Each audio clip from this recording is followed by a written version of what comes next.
ठीक है बच्चों, यहाँ पे एक बार तुरंत फास्ट रिकैप करते हैं। यहाँ पे सबसे पहले मैंने क्या बोला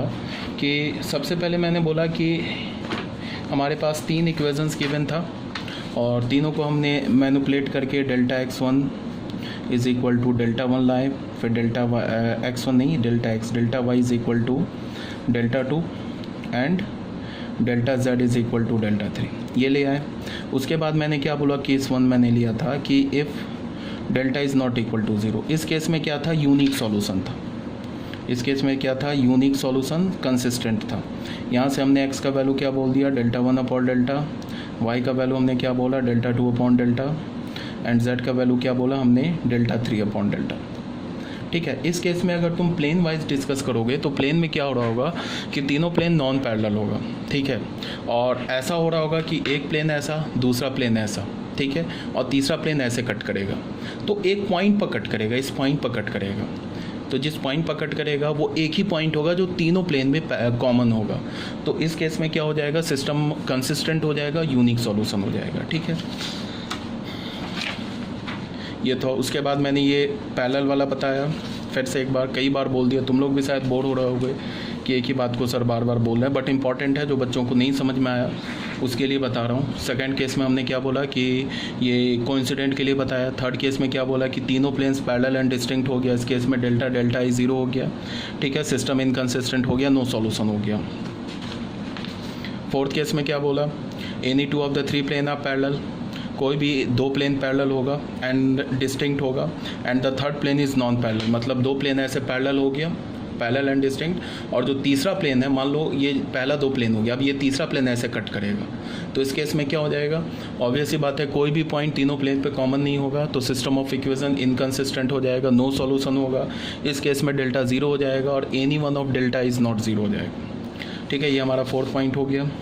अब आ जाओ 5th पॉइंट पे। 5th पॉइंट में हमने क्या बोला, if 2 plane out of the 3 plane are coincident, कोई भी 3 प्लेन में से 2 प्लेन कोइंसिडेंट हो जाए, and the third plane is parallel to the coincident plane, कोई भी 2 प्लेन कोइंसाइड कर जाए, जो 2 प्लेन कोइंसाइड कर जाए ना, जो 2 प्लेन, उसमें से कोई भी एक प्लेन हटा दो, वो हमारे किसी काम का ही नहीं है। मान लो प्लेन 1 और प्लेन 2 कोइंसाइड कर जाए, तो हमने प्लेन 1 को हटा दिया, हमारे किसी काम का नहीं है। अब हम प्लेन 2 और प्लेन 3 के बीच में देखेंगे क्या हो रहा है। तो plane and the third plane जो क्या होगा, पैरेलल हो जाएगा। 2 प्लेन ऐसे कोइंसाइड हो गया, हमने प्लेन P1 हटा दिया। अब P3 को देखा कि ये P2 कैसे पैरेलल हो गया, तो फिर ऑब्वियस ही बात है, सिस्टम इनकंसिस्टेंट होगा, नो सॉल्यूशन होगा। इस केस में भी डेल्टा और डेल्टा i 0 हो जाएगा। ठीक है, ये था हमारा 5th केस। 6th केस में क्या बोला, if 2 plane out of the 3 plane are coincident and the third plane is non parallel to the 2 coincident plane.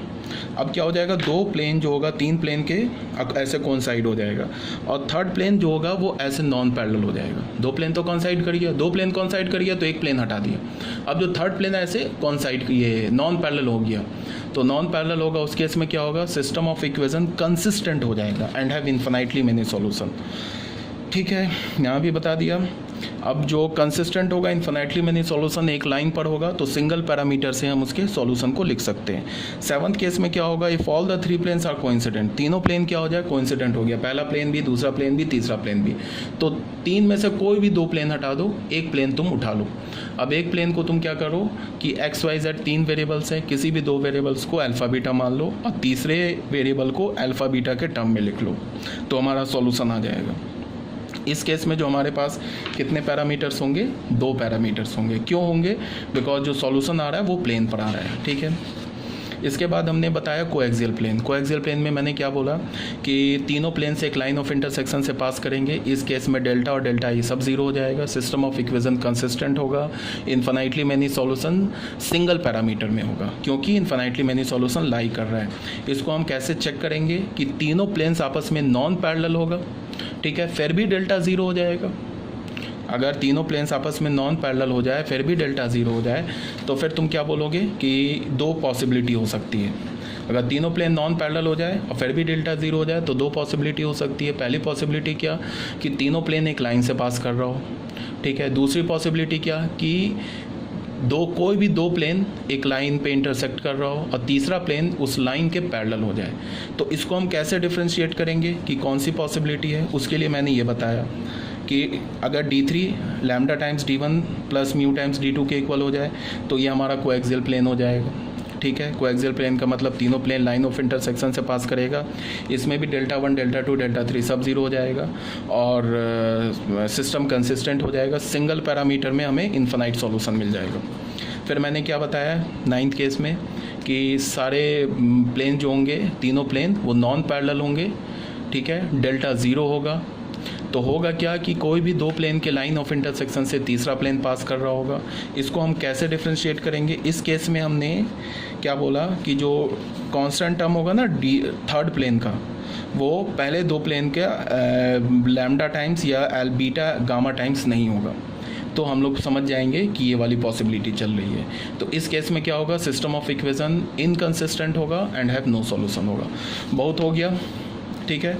अब बच्चों आ जाओ क्वेश्चन नंबर 2 पे। क्वेश्चन नंबर 1 ऑलरेडी करा रखा है मैंने, ये क्वेश्चन नंबर 2 है, इसको जरा ध्यान से देखो। Determine the value of lambda for which the following system of equations fail to have a unique solution. क्या बोला है कि लैम्डा का वैल्यू बताओ कि जिसमें ये जो तीनों इक्वेशन है ना फेल कर जाए यूनिक सॉल्यूशन देने में, तब लैम्डा का वैल्यू बताओ क्या होगा। ये पहला इक्वेशन, दूसरा इक्वेशन और तीसरा इक्वेशन ये यूनिक सॉल्यूशन ना हो, तब बताओ लैम्डा का क्या वैल्यू होगा। तो हमें पता है कि यूनिक सॉल्यूशन के लिए एक ही पॉसिबिलिटी है, delta is not equal to 0। अब अगर मैं डेल्टा मैंने 0 कर दिया, ठीक है।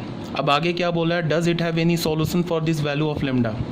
इसका क्या मतलब है कि पहले तुमसे क्वेश्चन बोल रहा है कि ये जो तीन इक्वेशंस गिवन है ना, ये तीनों इक्वेशन यूनिक सॉल्यूशन नहीं दे, इसके लिए डेल्टा बोल रहा हूँ, लैम्डा का क्या वैल्यू होगा। तो यूनिक सॉल्यूशन के लिए तो एक ही केस है, डी नॉट इक्वल टू 0 या delta is not equal to 0, ठीक है। अब अगर हमने क्या किया, डेल्टा को 0 करके लैम्डा का वैल्यू निकाल लिया, तो अब मैंने क्या बोला कि अगर लैम्डा -7/2 के इक्वल है तब तो ये डेल्टा 0 हो गया।